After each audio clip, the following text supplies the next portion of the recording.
Fans have never been as captivated and scared out of their pants by a Spider-Man villain than they are by Venom, and he's coming to the big screen. With his solo movie just around the corner, let's look into some of what actually makes Venom look over his shoulder. Before we begin, subscribe to CBR and ring that bell to join our notification squad so you never miss a video. Without further ado, let's dive into some of the lesser-known weaknesses of Venom.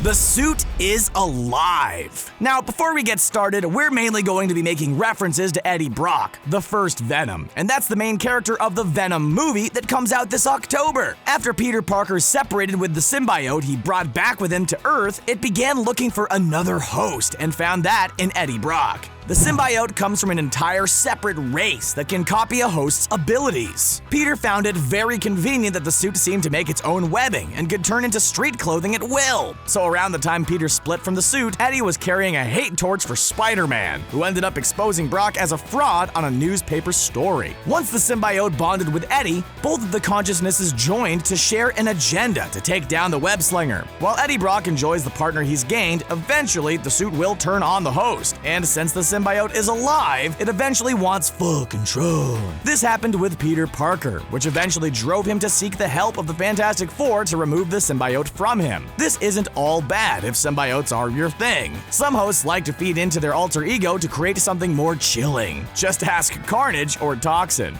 Venom and Insanity. Venom is a big baddie for Spider-Man in general, but imagine being bonded with the extraterrestrial substance and actually worrying for your own safety. The Venom symbiote is actually one of many, and during the Planet of the Symbiote storyline, it's revealed that the symbiote we've come to love and adore over the decades is actually insane. That's right, amongst the race of symbiotic aliens, the fact that it doesn't want to devour the host and instead bond with it makes it the black sheep of the family. They try to lock the symbiote away so it doesn't reproduce. We know exactly what happens with that. However, that insanity is only a portion of what Eddie has to fear in his new partner. Just because he's the family black sheep doesn't mean the symbiote doesn't partake in bloodlust as well. As the symbiote began to understand the complexities of emotions, it also increased its viciousness. Eddie has been abandoned by the symbiote multiple times for this reason, so while there still may be some heart left in Eddie Brock, Venom has no idea what it means to have a heart. Therefore, the symbiote gives Eddie super strong bloodlust.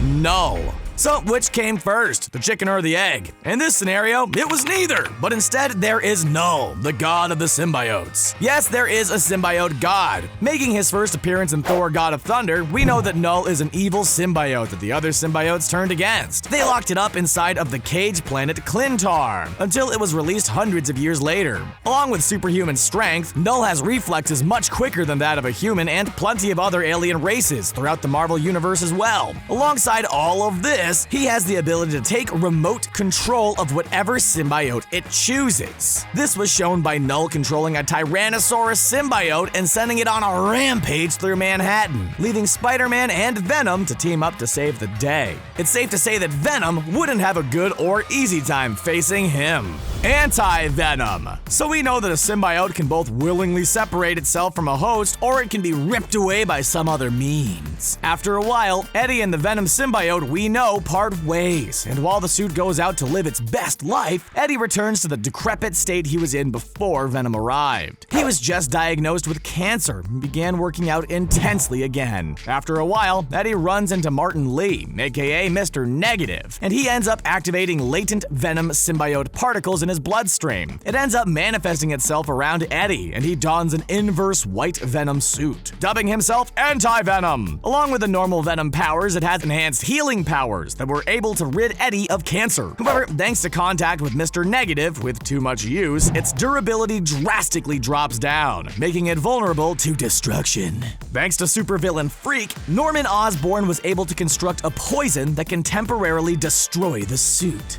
Ultimate Venom. Back in the early 2000s, Marvel decided to keep up with the 21st century by introducing a new timeline of Marvel stories with all of the normalcies we're familiar with by the year 2001. It was called the Ultimate Universe. You might be familiar if you played the Ultimate Spider-Man game or have paid attention to the MCU that takes a lot of clues from the Ultimate Universe. In this world, Eddie is Eddie Brock Jr., and after he gains the symbiote and becomes Spider-Man arch nemesis, we see a new weakness we haven't seen before. The vulnerability vulnerability to electricity. As Spider-Man and Venom fought, he steps on a cable and is seemingly destroyed. But he isn't. After all, these are comic books. But it did look like Venom was a goner for a bit. This Venom also wants to be bonded to Spider-Man, whether it's Peter Parker or Miles Morales. As Miles gets his origin in the Ultimate Universe and becomes the Ultimate Spider-Man, he gets a slew of new powers along with the classic ones. So you better watch out, Ultimate Venom. There you have it. Are you excited for the new Venom movie? How would you use a symbiote if you came into contact with one? Let us know in the comment section below, and don't forget to subscribe to CBR for more videos just like this one. Thanks for watching.